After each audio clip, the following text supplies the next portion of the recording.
Have you ever asked yourself, what is real happiness and fulfillment? It's a question that has stumped philosophers, psychologists, and everyday people alike for centuries. Many of us equate happiness with material wealth, success, or the pursuit of personal desires. Yet these are often fleeting and leave us yearning for more. But what if we've been looking at happiness all wrong? What if true happiness isn't about what we have, but about who we are and how we impact those around us? This brings us to the Beatitudes, a set of teachings from one of the most influential books in history, the Bible. The Beatitudes present a different perspective on happiness. They suggest that genuine fulfillment doesn't come from external achievements, but from internal transformation. From humility, mercy, purity of heart, to peacemaking, these principles guide us towards a life of profound happiness and fulfillment.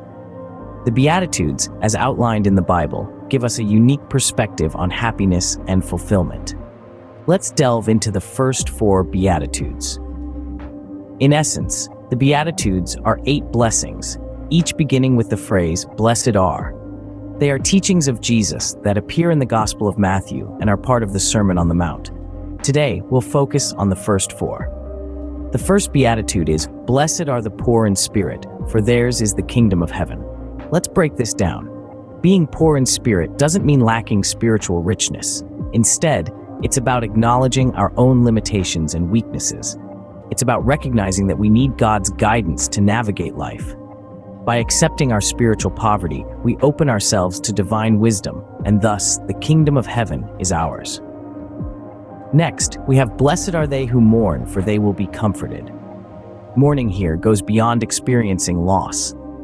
It's about feeling sorrow for the wrongs in the world and in our own actions. It's about acknowledging these wrongs and seeking to make them right.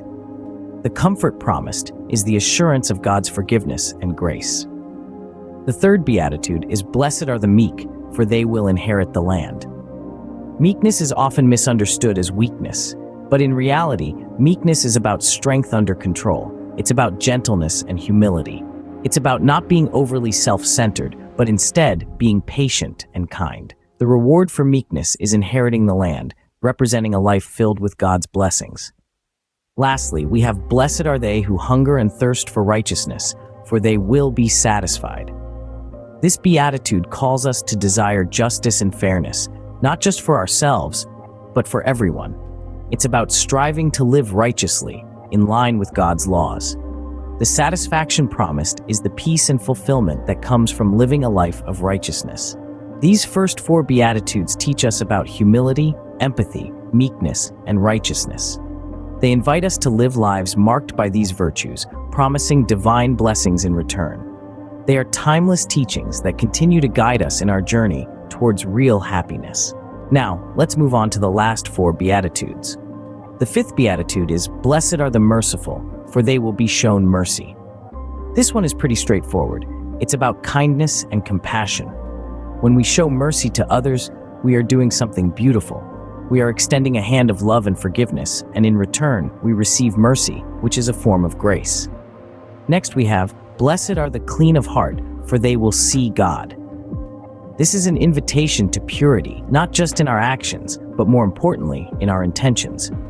When our hearts are clean, unclouded by selfishness or deceit, we are able to perceive God's presence in our lives more clearly.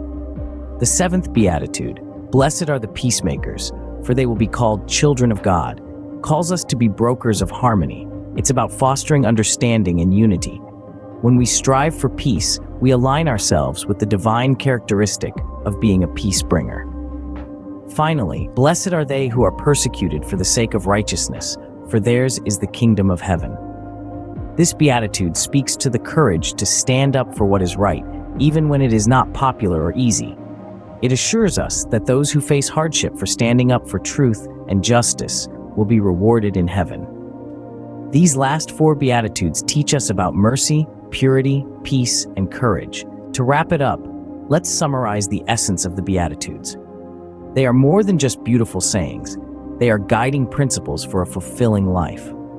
The Beatitudes encourage us to live with virtue, showing empathy to others and promoting peace. They reframe our understanding of happiness, pointing us away from material wealth and fleeting pleasures towards a deeper, more enduring joy.